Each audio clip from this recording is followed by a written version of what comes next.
now. We will be linking all of these recordings to our secondary ELAR website at Region 11. So I will be sending out an email when those recordings are available.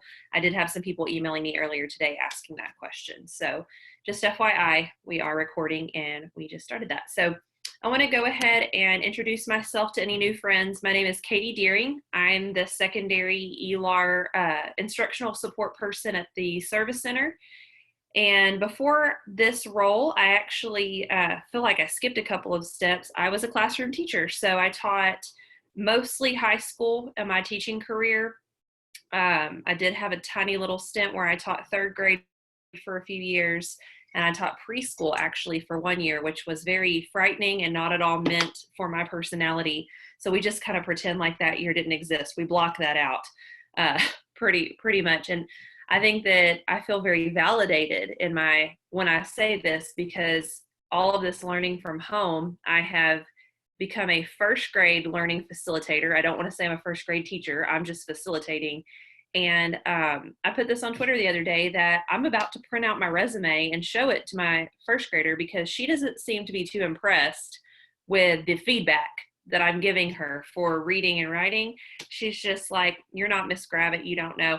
So it's a whole thing where I'm just like, listen, look at my receipts. Like, I do know what I'm talking about, I promise. So God bless elementary teachers is all I have to say. Like, give me teenagers and snarky attitudes all day long. Facilitating this webinar today is Faith Schwope. Faith, do you want to say hi? Hi, everybody. Hope you're doing well today. So Faith's going to be monitoring the chat. She's also going to be sharing links periodically. So she's going to be sharing here in the next minute or so the attendance form for this session, and she's going to share that again towards the end. She'll also be sharing links and things with some activities that we're doing in the training today and trying to respond to questions. We'll be pausing every now and then to address any questions in the chat.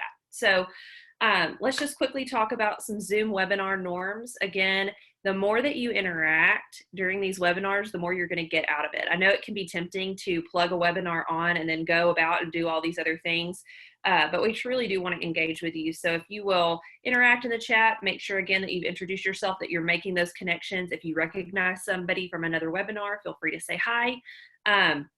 And then also make sure that your audio stays muted unless we are debriefing and talking as a group. It looks like we have a smaller group this afternoon, so I think that we can maybe do some more audio questions instead of just sticking to the chat. But just for the time being, make sure that you're muted unless we're opening up that floor. And then just to make sure to help us stay organized, instead of saving all your questions for the end, I will tell you up front that I will stay on and I will answer questions as long as you have them. So if there's something that you don't want to ask in the chat or you need a little bit more specific information on, I will hang back and we can chat about that. But the more that you'll post that in the chat, a lot of people will really benefit from seeing those questions. And there's a lot of solidarity in knowing that you're not alone and you're wondering. So I just encourage you guys to do that, and we'll stop and kind of debrief that periodically. Okay. All right, so just to kind of get started, I want to have a little bit of fun. So we are going to do a quick work from home poll using Mentimeter. It's going to be fun. So you can either use the QR code that you see on the screen, or Faith's going to put the link to the Menti in the chat. And basically, if you've never used Mentimeter before, there's all sorts of things you can do with it. I like to use different things for icebreakers that you could also use with students in online learning to make it fun and interactive. So this is a slider poll. So you get to evaluate each statement on a scale of 1 to 5 and just slide to say where you are. So I'm going to make sure that there's no tech issues real quick in the chat. And then I'm actually going to pull up the Menti, and you can also access the Mentimeter from this page here. Let me move it over real quick.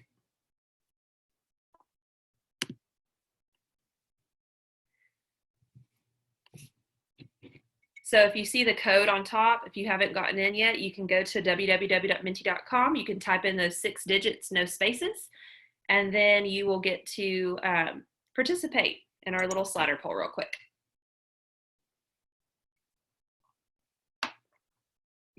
As I get better at this, I really need to start queuing up like music on the in-between. I almost played music earlier on a webinar, but I didn't want people looking at all my Spotify listenings and judging me for the podcast that I've been listening to or the Disney playlist that's been rocking on my Spotify. So I'll get better every time, I promise.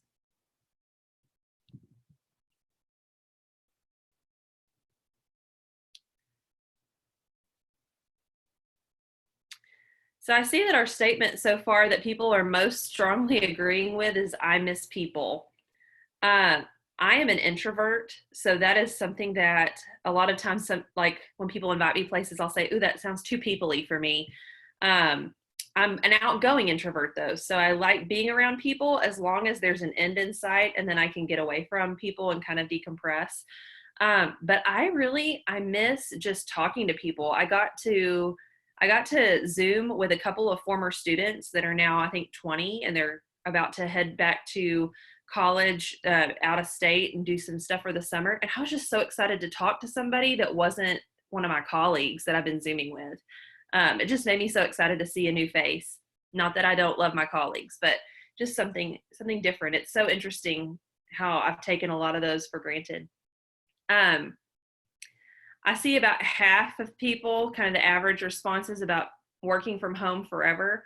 I've really enjoyed that as well. I get a lot done working from home. I still get dressed for work every day like normal. I'm going to share with you our team's policy for our dress code is we were talking about doing mullet professionalism. Have you guys heard of this? Where your business on the top and your party on the bottom. So you have to look super professional from the waist up. And then if you have sweatpants on, no one knows. I promise I don't have sweatpants on. I'm full professional today. But that's mostly what we've been rocking is the mullet professionalism. So you can borrow that if you need a term for it. Putting on makeup, tying a tie, like forgetting how to do these different things. My husband fixed his hair the other day for the first time. And he had to come show me. He's like, I still know how to do it. I'm not wearing a baseball cap. So, and I see on the bottom, a lot of people agree with that. I see people like the ones above and wonder how on earth they've been doing it. I had lots of goals, y'all, the first couple of weeks where I was like, ooh, I'm going to learn how to crochet. That sounds like something I could learn. Or let's go, I'm at every lunch break, I'm going to go work in the yard. Guess how long that lasted, people? Like I am scraping the bottom of the barrel to just like get things done, if I'm just being honest with y'all. So if you are somebody that's like learned how to do origami or something, or like living your best life and you've repainted your house, I need you to tell me your secrets, okay? Because I think that you could maybe market that, because a lot of people, it seems like, are wondering the same things. So knowing that, it sounds like a lot of us are all on the same page. And so we can just enjoy this social interaction today and just hang out. Ooh, I see that Aaron Rodriguez is learning how to make sourdough. That's super fun. I've seen a lot of pictures of people making bread. It's a thing, apparently, that people do. And I'm still buying my bread from the store because I'm basic, but you got to teach me your secrets about the sourdough deliciousness. So I don't know. I'm just the way trying. that we're going to, oh, what did you say? I don't really know. I'm just trying and I get some form of bread. I can't say it's like real sourdough, but it's edible. You know what? I feel like if you say it's sourdough. Power of words. And especially if you're making them from the Shire, as it appears. It's elven bread. It's perfect. I apologize. My little chihuahua's upset that she's not on this meeting, apparently. So we're going to go through a bunch of slides that just really dig into just some basic information. We're going to be starting at the very bare bones of what is a conference, trying to meet the needs of anybody that's never really implemented conferences into their writing instruction. And we'll build and build and build so that there's going to be a little something for everybody. Again, as you have questions or thoughts, put those in the chat. We'll debrief every couple of slides and just kind of pull back and talk. We have a low enough number, again, that we can probably ask some of those questions out loud, but just to make sure you don't forget, pump them in the chat for me. So What is conferring? What does that mean? At its very basic definition, conferring is a short amount of time, and it's responsive instruction to one student most of the time. So it's a very short conversation that you're having with kids. It's question driven, and it's really geared toward providing differentiated responsive instruction. And the heart of conferring is that it's that in the moment feedback, which is something that we really want to offer our students, but we really struggle with, especially when we're talking about writing. Conferencing was a game changer for me in my writing instruction.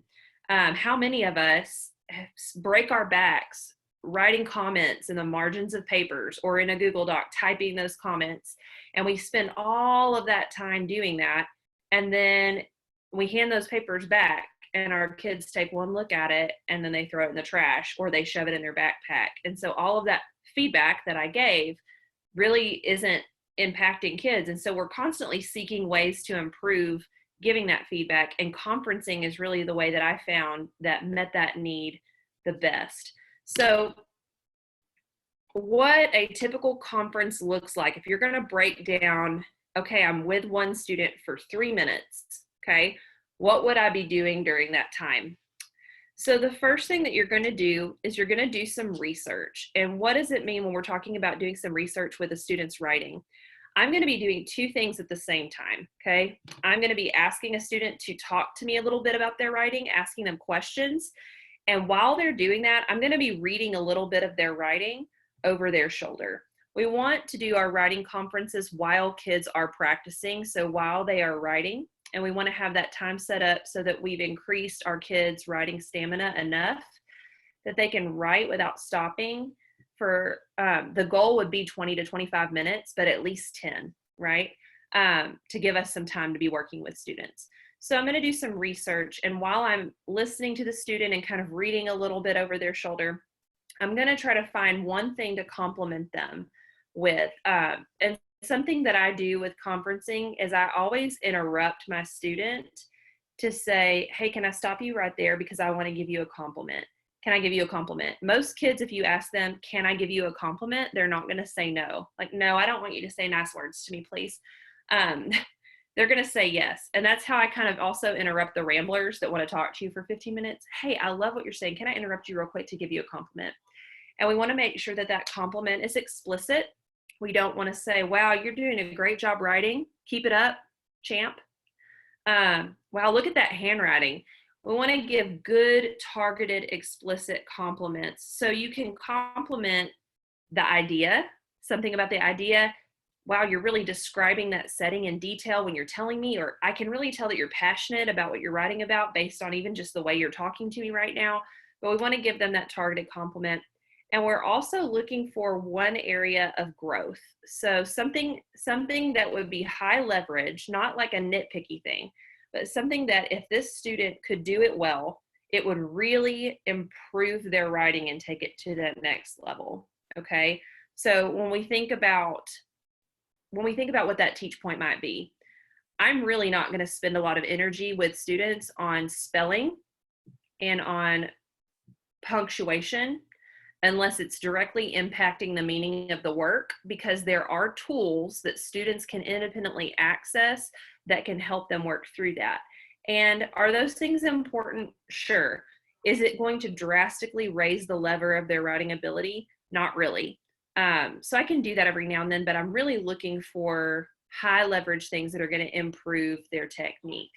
And I'm going to show them with gradual release. And maybe that looks like me writing something on a sticky note and modeling that. Maybe it looks like talking through something and giving them some good targeted questions to think about and to help them brainstorm a little bit. Maybe it means they're struggling with just generating ideas and details, and I show them how to use a strategy or graphic organizer to help them get more.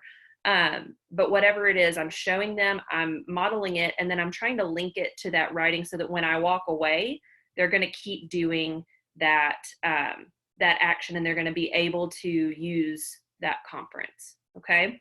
Sounds a little complicated. It really, really isn't. So I want to talk about when conferencing takes place, and then I'm going to look and see what questions we have so far. So in traditional writing instruction, if we're really looking for ways to give kids opportunities to build stamina, if they don't have time to write, then the expectation of them writing long is not going to happen. It's unrealistic, right? It would be as though Katie Deering, me, who I can run a 5K. I like to run. I run 5Ks often. That's about where I start to gas out. If someone were to ask me, hey, do you think that you could run a half marathon? And I said, well, realistically, probably sure eventually. And they said, well, could you run that half marathon tomorrow? The answer would be no, as I would give it my all and I would hit probably 3.2 miles and I'd be donezo.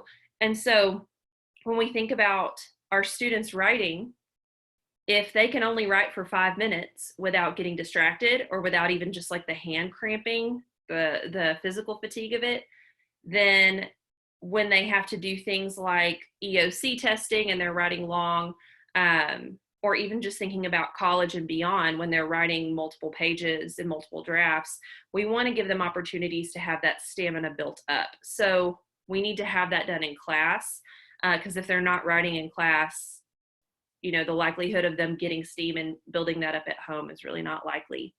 So traditional writing workshop would be a 10 to 15 minute mini lesson, and then they're having that time to write. And while they are writing, that's when I'm doing my responsive instruction. So that's where I could pull a small group of writers. That's where I can fit in my conferencing.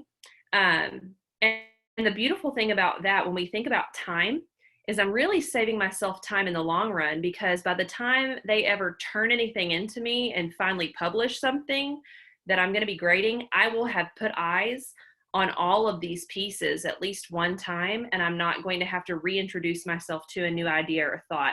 And I also will have a record of the things that we were working on, so I can remember what I've already given feedback on and look for those things in their work. Okay, so it really does save me time in the long run when I spend that time letting them write and then working with them responsively. So Faith, are there any questions so far in the chat that we want to make sure we pause and address? Yeah, you have a few questions. The first one is really about what happens when there's not too much to compliment on yet, and how do you check back with them after you've coached? Those are great questions. So yeah, I'm looking, I have them pulled up, so I'm going to go through. First of all, when there's not much to compliment, it helps me to think not in terms of on level, but wherever they are. So if I'm teaching a class of freshmen and I have a student who maybe writes equivalent to like a third grader, then I think about what they have achieved so far and what that next step would be. Because we know with any instruction, I can't take a third grade writing level and make it a ninth grade writing level. We've got to slowly build up those skills, right? So if I have a student who can write a paragraph and they are supposed to be writing 3 pages, but they wrote 1 paragraph and it's kind of choppy and sloppy, then maybe what I'm focusing on is, well, can they talk that idea out to me? Maybe what they chose was an interesting choice. Because again, with writing workshop, and I know that this isn't a plug for writing workshop, but student choice is just as important in writing as it is in reading. And kids are going to do a lot better if they're writing about things that they're interested in and they care about. If they're answering a prompt that you've given them every single time, then a lot of that writing is just going to be compliant, check off, trying to get it done. So the more you can give them choice, they can start to talk some of those ideas out. And I will compliment them on just the choice itself of, wow, it really sounds like you were able to find something that you cared about, that you were interested in. And I think that that's an important story that you need to tell. So even in just the way they describe something. So kind of backtracking even toward that gathering ideas place, usually you can find something to compliment on. I hope that maybe answers the question. You would have to take it case by case, but meeting them where they are. I also, Angela, I do something that I think is really important where I compliment where they're going. So I almost speak into life what I want to happen. I put it out there in the universe. So sometimes my compliment can be, wow, like, I'm looking at you and you are like right on the edge of having this fully developed idea. It's so exciting. Like you are right there on the precipice of putting those pieces together in a way that is just going to impact the reader in a huge way. And I'm excited to see what happens when you do that. So speaking what they are almost doing out loud, and when I give them those compliments, I sometimes make those a little louder than my whisper conferencing voice so that the kids around can hear as well. Because a lot of times that confidence will improve writing in and of itself. Danielle, so when do you check back in to make sure they were able to complete or understand what you coached them about? That's a great question. So we're going to talk a little bit about like keeping records and data collection here in a second, and how we know when I come back to that student what we were working on this last time, and how we can also put some of that on the student. So if you will just hold me accountable to make sure that I answer that question in that time, and if I don't, just put it in the chat, like, can we revisit that question? Okay. I see Tiara, how do you create that time when there's not a set time to teach writing? So that's a really good question, Tiara, and I don't know that I have time to really fully dig into the answer there. I do think depending on your time frame, maybe you're teaching a 45-minute class every day. Maybe you're teaching a block schedule every other day. It just really depends on your schedule. Explicit instruction in reading and writing is going to be really important for our students no matter what, right? If we're looking at our TEKS, those TEKS do require some explicit writing instruction. And so most people would recommend that you don't alternate days, not doing like a reading day here and a writing day here, because then kids are always having to put on those different hats. So most people would recommend that you did like a reading unit followed by a writing unit, but you can implement, if you're having trouble building in that time, you can implement in a lot of your reading instruction into that targeted writing piece with mentor texts, things like that. So focusing on some of those strand 5 TEKS of reading like a writer. And maybe you have a short story that you've done here, but you look at it from a writer's perspective and you're using that text that they're going into multiple times to teach a writing skill. Okay. So that would be something that maybe I would love to dialogue with you a little bit more. I don't know if I have, just to get your specific situation, maybe towards the end of the webinar, or you can email me and I can try to brainstorm some ideas for you. Okay. And then Angela, you said, how do you fit 30 to 32 conferences in that one workshop? The answer is that you don't. The expectation is not that you talk to every single student every single day. So we're going to talk a little bit about what that looks like. And again, Angela, if you would hold me accountable if I don't answer that question later on, but we are going to talk about how often should you conference with kids and how many and all of that. Okay. So when we're talking about conferencing, the architecture that I just showed you is something that's called a research, decide, teach conference. And so again, researching, reading what they've written, listening to them talk about it, and then having that complement and teaching point and then linking it, that is a research, decide, teach conference. Another way that you can do research, decide, teach conferences is not necessarily with the piece of writing itself, but asking them questions about their writer identity. So do you like writing? Yes, no, why or why not? What are the things that you like to write? How do you see yourself as a writer? What is something that you feel like you're really good at with writing? What is something that you struggle with? And I think that even more so than reading, a lot of our students really have a writing identity crisis where they don't see themselves as writers. And I also see this in a lot of teachers that I work with as well, who get really insecure about writing in front of students. What is it that we say to each other? If I were to say, I want you to share your writing with somebody, most of the time people go, don't judge me, it really sucks. And then they hand their writing to their friend or whatever. And I hear adults say that constantly, is that we really struggle to see ourselves as a writer, or we think that in order to be a published author, that means that the first time you put something on paper, it's perfect. And if I have to go back and make a lot of revisions and edits, then that means I'm not good at it, right? And a lot of that even comes from kind of like what we were talking about earlier. There's just not a whole lot of time dedicated to explicit writing instruction, even at an early age, because of the way that our STAR testing system is kind of set up.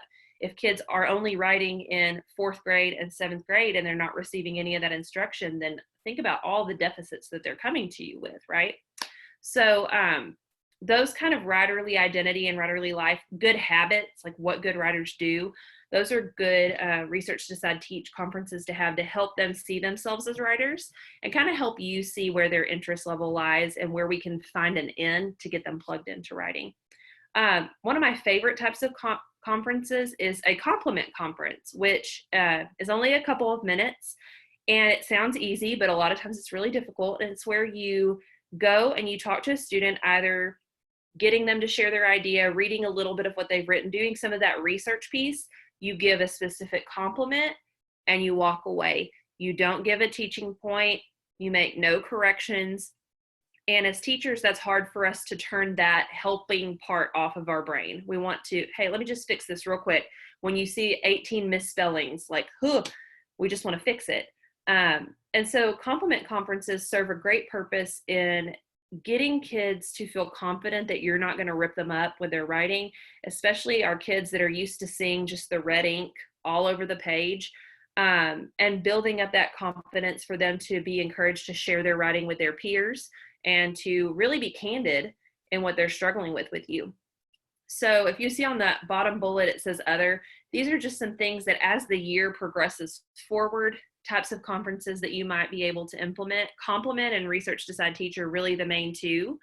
But a lot of times a one-on-one conference will organically turn into a two-on-one conference when I see that the kid who's sitting next to the person I'm talking to has stopped doing what they're doing and they're listening in. That's kind of the beauty of conferencing, is I'm always really quiet.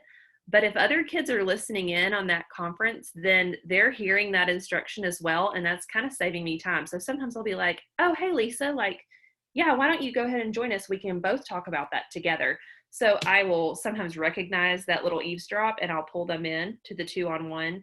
And then as you get in the year, and it really depends on the kind of writing community that you've developed with your students, sometimes you can start to implement some peer conferences. If you have students that have really risen as leaders in your class and you have built trust where students don't take feedback from their peers as criticism, but that they can dialogue about that, then maybe I'll hear something and I'll think, wow, like Braden is really, really good at that. Like, and I'll say, hey, Braden, you are just a rock star at thesis statements. And so I want you and Shawnee over here, I want y'all to connect together and just talk about some thesis statement work and maybe give some feedback. And so again, that trust has to be there in order for a peer conference to be successful, but it can happen and it can be really cool and beautiful when it does happen. Okay. So when we're talking about actually doing this, let's talk about the progression. And again, if you were on the call yesterday, this is going to look the same, but I'm going to talk about it through a little bit of a different lens. Okay. So in order to be able to do conferences, your kids have to be able to write and stay engaged in that writing process for, I would say, at least 10 minutes at a time. Okay. The first 10 minutes of writing is the hardest 10 minutes of writing. So if you are able to make it 20 to 25 eventually, that's really what we're shooting for. Because when I go to write, and I'm somebody who, I have a master's in literacy, and I go to write, and those first 5 minutes, close to 10 minutes, I'm working through the fog a little bit, where I'm looking at that blinking cursor, where I'm trying to come up with some ideas, and I'm trying to get into the groove. But y'all all know that feeling, right? When it suddenly it clicks and you're just writing and you're just going and you finally found a flow. Moving past the getting the ideas here and starting to put them down, we want our kids to be able to experience that momentum. Okay. So if they can only write for 5 minutes and then they get distracted and they are doing whatever else, or they gave it their best and 5 minutes is all that they've got, then really we can't be implementing conferences yet, because our main goal, our number one goal, is building up that stamina. And that's something that has to happen slowly, just like it would if I was training for a half marathon. So, and we can talk a little bit if you want some ideas on how to increase student stamina and how to build that up. we can address that maybe towards the end a little bit just for the sake of time. But there's lots of great ways to do that and to just move the barometer as a class to get to where you have at least 10 to 15 minutes minimum that kids could write and focus on that task. Okay. So in this hypothetical, we have that writing stamina built up. Okay. And I would always start the year focusing only on complement conferences, because my second most important thing, if I have students with strong stamina, is building a writerly community in my classroom. And so what does that mean? I want students who don't shy away from the difficult task of writing, that give it their all. I want students who collaborate in partners and will actually talk to each other in a partnership. I want students to think about their learning. I want that metacognitive questioning there to think, what am I really good at? And where is an area that I can improve? And to not see that as a fixed, I suck at this thing, but seeing it more as an opportunity to grow. And so all of those things have to happen with seeing myself as a writer, seeing this class as a place where I can take risks, where I can try something out, and I'm not going to get a grade every single time I try something in my writing, that I'm going to have opportunities to practice and to fail with a safety net. And so I really focus on saying positive things, building kids up that first few weeks of school, and trying to get that community going pretty quickly. One way that I do that to make sure I'm seeing lots of kids every single day at the beginning is I do some table conferences. So with conferencing, I like to go to the kids. I don't make them come to me, just because it feels more organic, and I don't want to interrupt their writing in a way where they're, clanging into every single thing on their way up to me. I can just pop in. And so I'll go to a cluster of students or a table, and I'll just kind of ask them, okay, y'all talk to me. What strategies are you guys using to gather some of your ideas for this piece, and get them to share? And I try to find maybe a common thread of, wow, I really love that all of y'all are doing different strategies, but it sounds like you guys are all really focused on an idea that you care about, that you're passionate about. And I can see that passion because you guys have gotten a lot of momentum and you're all really focused on that writing piece. So great job. I love that even though y'all are choosing different strategies, that you're all plugged in and you're writing about those ideas. So finding a complement that you can leverage to the table. You see 5 or 6 kids in just one quick setting. And the more kids that I can see in a positive environment that first little bit, I think that that's really helpful. Where you don't want to do a table conference is when you're giving a lot of criticism, because then the safety of that conversation goes down. So I do table conferences whenever I'm trying to do a lot more positive and pushing up. Okay. Once we built that community up a little bit, then I can shift into some research, decide, teach conferences. And I do that too, that first 6 weeks, maybe starting on like week 3, week 4. I like to start the year with some kind of personal narrative or memoir writing. There's usually something in every single grade level that lends itself to be that personal writing piece. So even at the 11th and 12th grade year, you're writing those college admissions essays, those personal essays, right? Where they're talking about personal experiences. Kids will write a lot more about what they know and what they've experienced and what they think.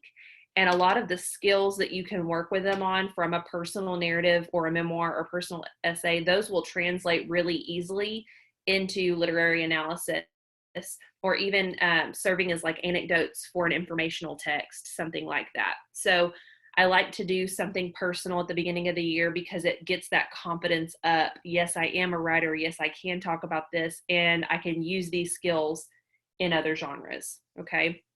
So I'm doing a lot of research decide teaching on getting some good habits, helping kids to set some goals for themselves, to really start to think about how they write and what works really well for them. I like to remind people kind of during this time that fair does not mean that every kid does the same thing all the time. So that's where a lot of people get really hung up on, I have a student that can't handwrite anything. Is that a battle that we're really wanting to put our fists down on? Or is it possible for some of those students, writers, to let them type a little bit at first, and to get them moving forward to where eventually maybe they have some confidence to do some handwriting. Or a lot of times I will listen to a kid talk it out and I will write some things on a sticky note. I'll have them dictate for me what they're thinking, and then I'll give them that sticky note, and that's a good starting point for them so that they can at least get those ideas out of their head and on paper somehow, and that can give them the confidence to keep going and move forward. So different kids are going to need different things. I have some kids in my class that really, they only need a check-in every now and then, and they just need me to push them up and up a little bit every time, but they don't need me pushing all that confidence into them all the time because they already see themselves that way. So every kid is going to need different things, and conferencing gives us a platform where we can give those different things and be responsive to those individual needs. And then from there, we can start to shift into that research, decide, teach, conference structure where we're actually responding to those specific needs based on how kids are doing with our TEKS that we're teaching them, based on things that come up in those research conversations, based on things that the students really want to work on, so giving them some autonomy as well. But that's where we start to really address any deficits and any gaps, okay? So I'm looking at the chat and I see, do you blend writing workshop with reading workshop? For example, do you begin the year with reading memoir as they write memoir? I think that it's great if you can tie in reading lessons to writing lessons. So again, I don't really alternate because it's hard for kids to go, okay, I'm a reader today, I'm a writer tomorrow. It's a lot easier for me to focus on the task at hand. And I know that there's, in a perfect world, that's true, but we have to do what works best for our schedule. But I do think when I'm talking about like mentor texts, I'm pulling in a lot of the things that maybe in a reader's workshop environment that I've studied. If you can align genres that way, where like if you're doing informational and research type things, and then you're also doing some informational text writing, I think that's great. I think that's really good. We want our kids to be able to transfer those skills. So if I learn something in personal narrative or memoir, can I still use it when we're writing this other thing? But the more that they are able to solidify that learning, I think, then that transfer happens a little bit more naturally. So Melinda, I think that that's a great idea if it works for you. Okay. So this is where we're going to get into the nitty gritty of conferring and talk about making conferences effective. So when we talk about writing specifically, I think that the more that we can get kids to buy into their own learning and writing processes and setting their own goals, the better. I know a lot of teachers have voiced that they really struggle with providing good intentional feedback in writing because they know how to recognize good writing, but maybe not how to articulate those writing moves.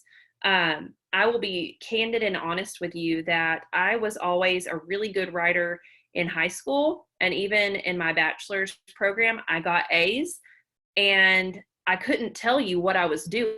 I just knew it sounded right. Like it just kind of flowed. And I think I had this mentality of like, good writers just are, like you just are. And then I took a class in graduate school, and this was a degree that I did not finish right out of my bachelor's. And I failed my first paper, and I had about 40 comments in the margins.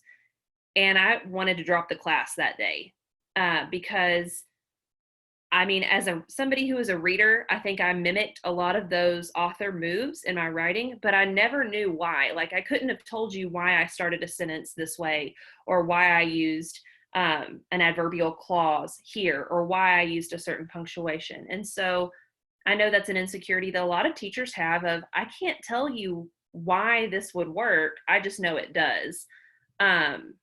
So just know that I think being vulnerable with kids as we practice that ourselves is going to be really important, and really challenging ourselves to develop as writers is going to make that process a little bit easier too. So I like to write alongside my kids. I use my own writing a lot of times as mentor texts too, where they're seeing multiple stages of my writing as well. So just know that there's not that magic formula, that that's something that I think comes up and keeps us from giving feedback, but that you're not alone if you feel that way. So making conferencing effective, planning ahead, tracking student progress and using that progress to inform your responsive teaching, and then asking intentional questions, asking good questions. Those are really the three things that will help your conferencing matter and help it move kids forward. So what do I mean by planning ahead? One thing that you can do is you can let kids choose what they are conferencing with you about, okay? So let's think about maybe you are doing some literary analysis writing, okay? And you know that there are major things that kids seem to be struggling with, or you have looked at your TEKS and you see that there are 4 really big components that kids need to be successful with in order to produce a functional literary analysis paper. So maybe you list those 4 things and you let students choose what they want to work on. So you're really getting what you want in that moment of kids focusing on one of those 4 high leverage skills, but students feel that they're getting some control. They're getting some autonomy. I'm getting to pick what I work on, which is going to make them a little bit more accountable. And so then when I see something like this little anchor chart here, I notice that in introductions and conclusions, I have 8 different names in that box. So then what I could maybe do is I go, wow, that's almost half of my first block. Maybe I chunk those out into some small groups, and I have a group of 4 that I talk to, and then I maybe meet with another group of 4, and we do more of a small group instruction kind of structure instead of a conference. But maybe I only have 3 kids that have picked this, and I can easily meet that need in a conference setting. Okay, so then that also minimizes my responsibility of being this writing expert. I can kind of go on and think through what are some issues that kids might be having in that chosen category. I can start to think about some misconceptions, some missteps, and I can plan out how I would respond and what I could do to help students. Okay, so that will help me go in with a little bit more confidence too. I also tell people that there is no shame in your game if you need to schedule your conferences out. Just kind of like a Katie Deering memoir story. The way that I first started being more responsive in my instruction and shifting away from that quote unquote old school writing style is I was getting really mad at my kids for, and this is ridiculous, I was just getting frustrated that I was teaching, and I felt like I was just giving it my all, and their writing was not going anywhere. And so I started with my AP students where I would put a sign up genius with times that I was available, and I would make them schedule conference time with me. Like once a 6 weeks, I started doing it that way just to try it. And this is before I ever read a book on conferencing. And so then my kids they started signing up, and they started talking to me and going, is there a way that we could do this more? Because it's just so much easier to just talk to you about this than you writing comments on our essay. Like we just have a conversation and it makes a lot more sense and I can fix it right then. And I was like, oh, okay. And so then I started implementing that a little bit more during class time. And by the end of the year, my AP scores jumped like 20% that year. And my students said that their favorite part of school was writing conferences. That was their favorite thing. And so I felt like that was a high leverage practice that needed to be prioritized. But in order for me to feel like I could control how often I was meeting with kids, I did a lot through scheduling at the beginning. So this is just an example of a 4-week calendar. And in this example, I have some small group time put in. If you don't want to do any small group, that's okay. This is just that example here. But just through conferencing, I am seeing each student in a 28 student class period. I'm seeing each one of them a minimum of twice every, what am I trying to say? A minimum of 1 time every 2 weeks. So if we maximize that across a school year, I am providing lots of one-on-one instruction with students. Doing it this way as well and scheduling it out when we think about meeting the needs of our students who are tier 2 or tier 3 in RTI, or maybe have certain accommodations in their IEP that require that one-on-one feedback. This is a great way to meet that and also to document that. I will tell you that as I got more comfortable with conferencing and I started to grow more confident in my own ability to like recognize things on the fly and provide feedback on the fly, I started doing a lot more impromptu conferences, and it became a blend of some scheduled, but mostly organic. Now, I had students that I had to schedule conferencing with them all the time because their personality really was a lot of anxiety around just the pop in. They needed to know that I'm coming to talk to them on a Thursday because Thursday is the day that we talk, and I need to have all my stuff prepared and I need to think about it. And that can help me not feel so anxious. And so, I want to meet kids where they are. I don't want to cause them a lot more anxiety because our goal is just that they're improving as writers. And however we get there is fine. But planning ahead, I think, is really important, and just kind of thinking through at least what might kids be struggling with and how will I address that. Okay. It's also important that we're tracking what we're conferencing with kids about, that we're tracking that progress. So I'll show you a document, and you guys will get all of these handouts at the end of the training today. I'll share a link with you. But this is a little cheat sheet that you could use to track what you're doing with students. So you have the student name. What did I find out about the student, or what strategies did I notice the student using? What was the compliment? What did I teach them?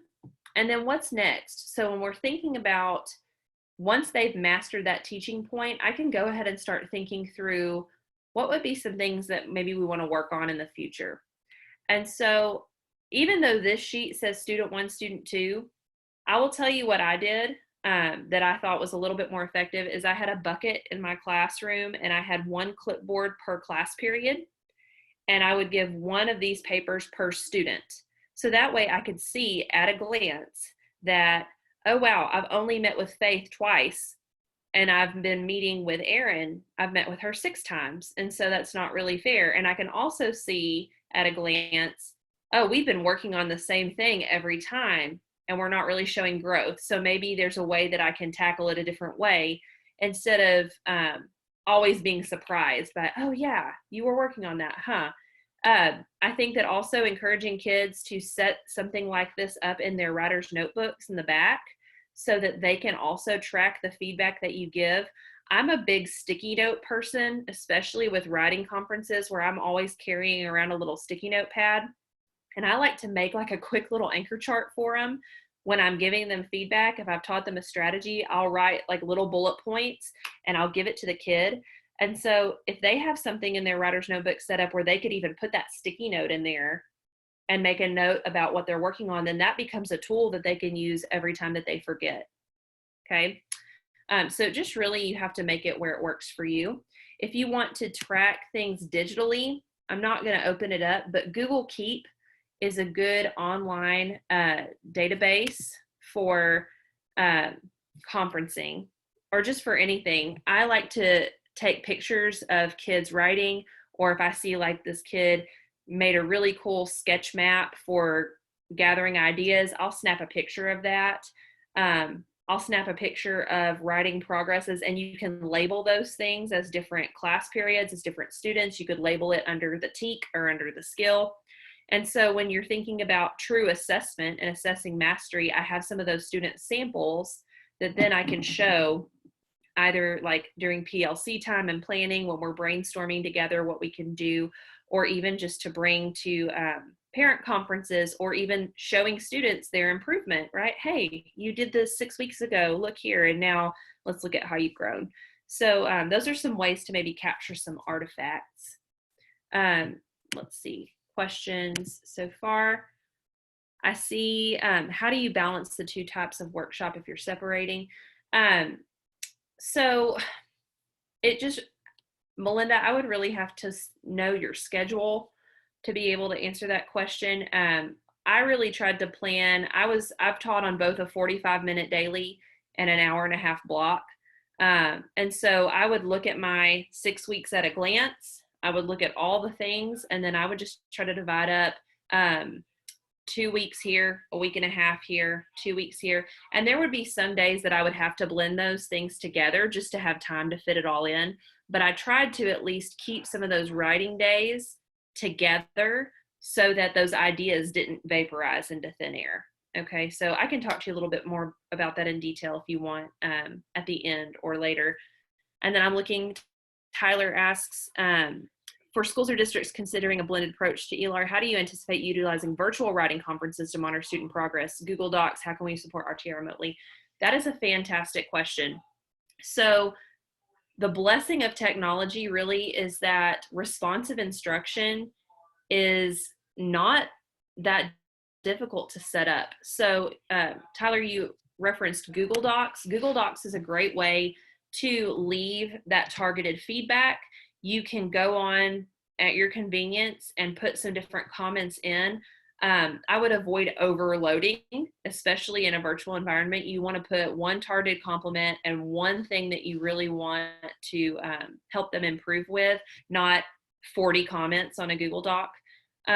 But then you can also use things like Flipgrid, where students could even talk out their ideas, and then you can have it set where only you can see their videos and then you can leave video responses. So you can do it that way. And then there's always the live Zoom, Google Meet, whatever platform that you're using as well. If you have 300 kids doing those one-on-ones, you would really have to schedule those out and try to look at your day and go, can I fit in 4 student conferences in the morning and maybe 4 in the afternoon? Remembering that a conference is not 10 minutes, it's 3. So if you can hold yourself accountable to that architecture of your conference, then you can fit some of those one-on-one interactions in and do that with fidelity. So I think there's a lot of tools, and just kind of a shameless plug, because I know we've got to move on.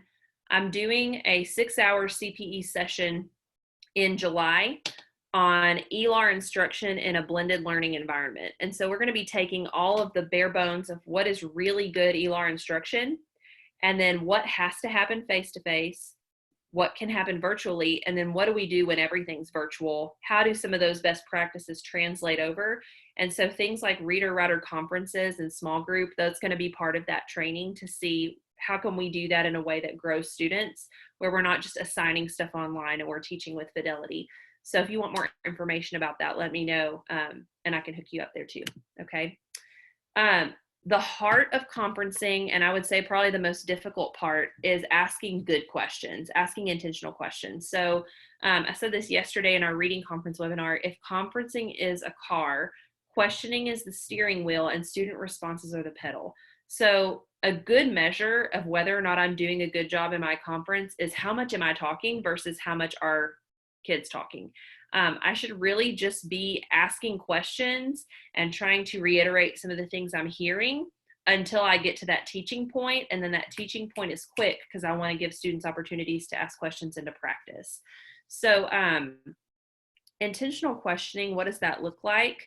So for a Research, Decide, Teach conference, and I'm going to share with you a little sheet in a folder, you can just ask questions about what are you working on as a writer? What kinds of things do you like to write? When we're looking at those intentional skill questions, though, I tried my hardest to come up with some ways that those skills build upon each other. So we're going to go through some of those quickly, and know that I've also put together a document that has question stems for each one of these levels that is going to be in that folder for you, okay? So bare bones, can a student come up with something to write with? Okay, if I can't generate ideas, then I'm really stuck in the water. So do I have the skills to choose something to write about? And once I've chosen something, can I figure out what goes into that idea that can then become substance? So just coming up with a good idea that has some stamina, can I talk that idea out? Okay.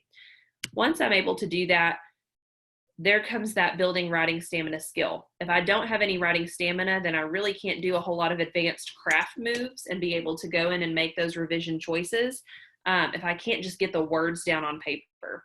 So I do a lot of things with my students called flash drafting, where we're just trying to get as many words on the page as we can. We're not stopping to edit. We're not stopping to do a whole lot of things. We're not sitting there thinking for 5 minutes. We're just trying to get words, because that's something that can really help kids be willing to move forward. When they see all of those words on the page, then that's an accomplishment in of itself. From there, can they develop those ideas? So can I add more details? Can I show, not tell? Can I provide textual evidence to support an idea? Can I add some commentary to that? So developing those ideas out, and a lot of kids, that's really where they need that help, is in that idea development phase. From there, am I able to decide how to revise and edit my piece? Am I able to look at my own writing and recognize errors? And am I able to make choices to add complexity to a text or to fix some of those mistakes without being told? If I can do that, then I can move forward to making specific craft choices, where I think like a writer. Okay, I'm going to add a dash to this sentence, and I'm going to add this because I want to add some suspense in my fiction piece, and I want to make sure I do some short sentences and then maybe add a complex so that I can get that momentum and show those the pace of the piece. So making those craft choices on purpose, being able to analyze those craft moves in a mentor text and then transfer that into their writing. And then finally, being able to really have that metacognitive process where I'm taking my own reins to grow myself, where I'm trying all these new things, I'm setting my own goals, and I'm really more independent as a writer. And so I'm trying to talk really fast because I know we're getting close to that end part. When you are conferring with students, you want to use questioning to figure out where on that triangle they fall. And once you hit a pressure point where students start to struggle, that's where we stop. And that's where we're going to concentrate our work on until they've started to feel more confident and shown mastery over that piece. And then I can move forward. So if I'm talking through ideas and I see, okay, they've got their ideas, they're able to write for 20 minutes without stopping, great. But there's a whole lot of telling and they keep telling me I'm done, and they're really struggling to add those details in. Well, then that's what we're going to focus on until we feel like we've grown there. So you're going to get a paper that has all of those levels with some question stems on there to just kind of help you gather and research some of those ideas. Notice that I don't really use the phrase, I want you to. I'm trying to break my students of being just compliant and writing because they have to, but I want them to take the reins. So it's a lot of invitational language. Would you show me this? Do you mind if I, what are you working on as a writer? How much have you written? And I say, show me instead of I want you to. Just show me. Would you show me what you're working on? And so I like to keep something like this on that clipboard. I think it's great that we model what we preach with our kids to use the tools that we need to be successful. And I don't think there's any shame in our game in admitting that sometimes we need a visual. So I'm going to check real quick to see what questions. Let's see. Will that be virtual or in person? So I'm going to share a folder. Are you talking about the resource there? I'm going to share a folder with you that you'll have access to virtually. I think I was talking about the training, Katie. The one that it's a virtual training. It's going to be a mix of Zoom meetings and then some working Canvas. So it'll be a blend. So using artifacts is something that's also really powerful with conferences. I just want to briefly show this and then we'll wrap up. And Faith, you can go ahead and post that attendance form again just to make sure everybody's got it. But if you can give them little visuals, when we're talking about the behavior management piece of writing, a lot of times kids stop writing because they're distracted, they lack that stamina. Giving them that artifact of something to look at, to go, okay, what am I working on? And it gives them ways to shorten the task. And it also gives you an accountability to, a lot of times I'll put the sticky note down and I'll say, hey, I'll be back around in 5 minutes. I want you to have done this one thing. And it's kind of a checkpoint for them, okay? And then they can keep that and put it in their notebooks for support as well. So how do I know that a conference was productive? Very simple. Who did most of the talking? If you have an opportunity to film yourself conferencing with a student, do it. It's going to be great PD for you. It's awkward and it's uncomfortable. Do it and then watch it back and think about it from a learning perspective, and even just like measure how many minutes you talked versus how many minutes the students talked. I did a lot of role play with this with other teachers when I first started conferencing, and I would tell them specifically, or even I would find like writing samples and I'd be like, I want you to pretend like you're this kid. And then we would talk about it, and I would use student samples and mark out the name And I would practice with those student pieces. And we would even do that in a PLC environment where we would each bring a writing sample of a student that we were really struggling to help. And we would try to come up with good questions and directions for what a conference would look like for that student. The second thing is, were you able to determine something positive? So when you were observing, looking at their writing, were you able to lift something positive? And then were you able to identify an area of growth? And can you articulate how? Not just because you think that's what they need to work on. Do you have any evidence to support what you identified as an area of growth? Okay. So it's 3:02. I'm going to stop recording, and I feel like I talked 90 miles.